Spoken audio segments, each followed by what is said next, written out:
Hello fellow cinephiles, Film Guru here. Today I'm reviewing one of my favourite M.Night Shyamalan films, Signs. This came out in 2002 and stars Mel Gibson, Joaquin Phoenix, Rory Culkin, Abigail Breslin and Cherry Jones. And it follows the story of Graham Hess, a man who has lost his faith in God after his wife dies in a brutal car accident. He lives with his children and his brother in a farmhouse. One particular morning, strange crop circles appear in his cornfield. He ultimately dismisses them as some sort of prank. After hearing strange noises and watching news coverage on crop circles appearing all over the world, the family grows suspicious of alien activity. Now they must stick together as a family and believe to survive and escape this ordeal. This was ultimately M. Night's third film, after success with Sixth Sense and Unbreakable, which didn't do ultimately brilliantly, but it was another one of his films. I really like this. What I really like about this film is it's set in one farmhouse with this family and how they have to overcome things, how they have to work out what's going on and how they have to survive what's happening in the world. I also like the fact it looks at the idea of one man's faith and how this man, Graham Hess, played by Mel Gibson, ultimately loses his faith after a tragic accident. And it's sort of about how he doesn't believe in God anymore and he struggles with that and he doesn't want to talk about it. He just feels, how could God take away his wife? And it sort of looks at how this man's faith is restored throughout the film due to particular things that transpire. And I really loved that. I thought all the acting was great. Mel Gibson playing a role he doesn't usually do, where he's very reserved in an internal performance, because he's really known as being sort of colourful and a smart ass and very external, where this is an internal performance he had to pull back the reins on, and I really liked his performance here. And you really felt for him. You really felt this man who was conflicted about his faith, that he was once strong in his faith and it was his foundation, but after the tragedy that bestowed him and his family, he lost that faith. His faith is starting to waver and he's turned his back on everything he's known. But through the events of the film, he starts to find that faith once again. And I thought that was really well done. Joaquin Phoenix is great in this. This is probably one of my favourite performances by him. And this was before he started doing the really intense and full-on roles that he's known for now. He sort of suited this character, Meryl, and just the way he portrayed it, there's a lot of humour to him. I like the interaction between him and Mel Gibson's character. You could really tell that they were close and they were brothers and they respected each other. And I really liked the banter between them. I thought the two young actors did a fantastic job. Rory Culkin, he plays Morgan. He's this young kid who's very smart and he gets onto the sort of alien aspect of the film and he reads this book about it and he starts wearing these strange tinsel hats. And he also has asthma and he has a puffer all the time, which comes into play later in the film. And Abigail Breslin is fantastic as Beau. She's only a tiny kid. She's probably 4 or 5 in this film. She adds a lot of humour and really great moments. Her delivery of dialogue's really good. You can really believe Abigail and Rory are brother and sister. And you can really feel that they're part of this family. And I really loved that. I thought this was probably some of the best performances by young kids. And it really shows how talented the Culkin family is. With Macaulay, of course, starting out, then Kieran, and now Rory, who's sort of making his way and doing a variety of different roles. He's just really great, and the family element's fantastic in this film, and you really feel engaged with him.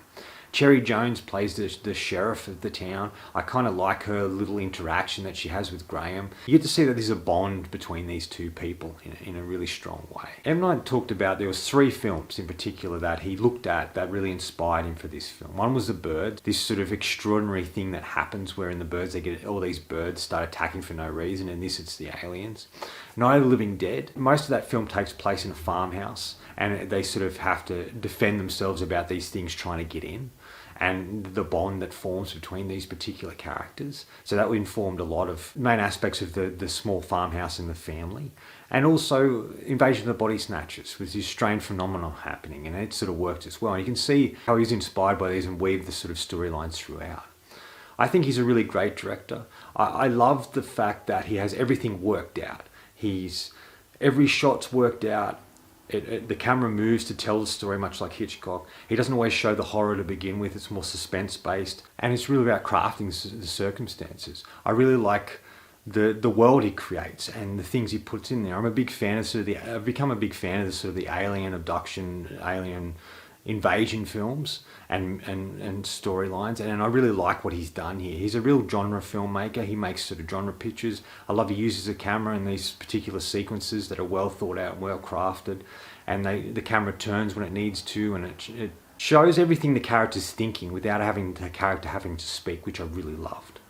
I liked the design of the farmhouse and the cornfields. There's some great moments in there where you get to see sort of a prosthetic leg that'll pop out or whatever to create suspense. There's some really fun and entertaining moments, especially the moment where they see someone on the roof and where Graham and Miriam are running around the house yelling and swearing. I really loved that sequence as well. I really loved the end, sort of towards the end of the film where they're locked in the basement and how Morgan sort of has her asthma attack and how that's crafted. I really loved that scene. I just think there's so much in this, it's really fantastic, and he really is crafting a really entertaining film that really looks at the alien invasion in a unique way. And I think this is refreshing and a powerful film that's really grounded in faith and family and having a belief in something that can help you get through things. And this is really great scene where he talks about these two types of people. There's people who see things happen and believe that they are predestined to happen and that's lucky. And then he looks at the other people who just think these things just happen. So he sort of has this great scene where it's just him and Meryl talking on the lounge about faith. And I really loved that because you can see that Graham's giving his brother comfort, but when Miriam asks him what he believes and thinks, you can really see that he doesn't have the faith he used to, and he isn't the man he used to be. And I really like that. It's a great little scene in the film. I just really think it's one of the most interesting, captivating films that M. Night had really done to this point. There are, however, things that could have been better. Like, is this a perfect film? No. There's things that could have been executed a bit better. Like the design of the aliens, and when you see them, it's too digital and doesn't look quite real. The fact that it's water that stops these aliens, so a lot of people say, well, why did they pick this planet with a lot of water? But then when you see a lot of sci-fi stuff, especially Star Trek and that, they sometimes go to a planet and not know what's there, and then when they get there, it's something that can affect them that's simple, that mightn't affect other people on that planet. And that's sort of what I take from it.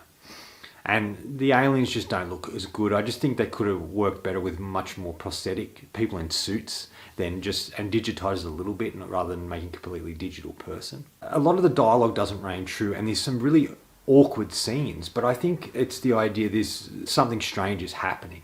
So we're introduced to these sort of strange people to begin with. And then when these strange things start to happen, they're not as surprising, I guess, in a lot of ways, because you've already got this tense and weird feeling. But besides that, I enjoyed my experience with it. The scenes that really stand out is when we first see the crop circle and how that unfolds.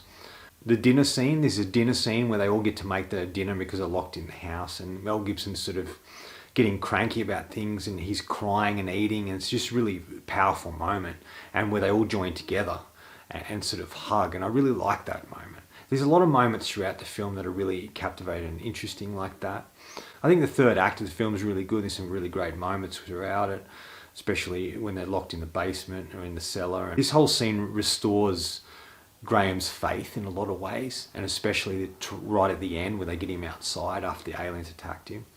I like that every single thing served a purpose in the film. Each character was well defined and served a purpose. So she talked about these visions, she talked about these dreams she had, like she had visions of things that happened where this is exactly what I dreamt, and they only just touched on this. I would have liked to go into a bit more detail with it, but they just touched on enough that you understood that she knew more than she was letting on. Really a spiritual crisis for the main character. But he's just thrown into an extraordinary circumstances. Final thoughts. At the heart, it's really about family, it's about faith, it's about crisis of faith, it's about believing in something bigger than yourself. I'm going to give Signs 4 out of 5. I really liked this film. I thought it could have been a little better in parts. Anyway, that's all from me today. Thanks for watching. I hope you enjoyed this video, and if you did, please hit the subscribe button down the bottom. Otherwise, until next time, enjoy the movies.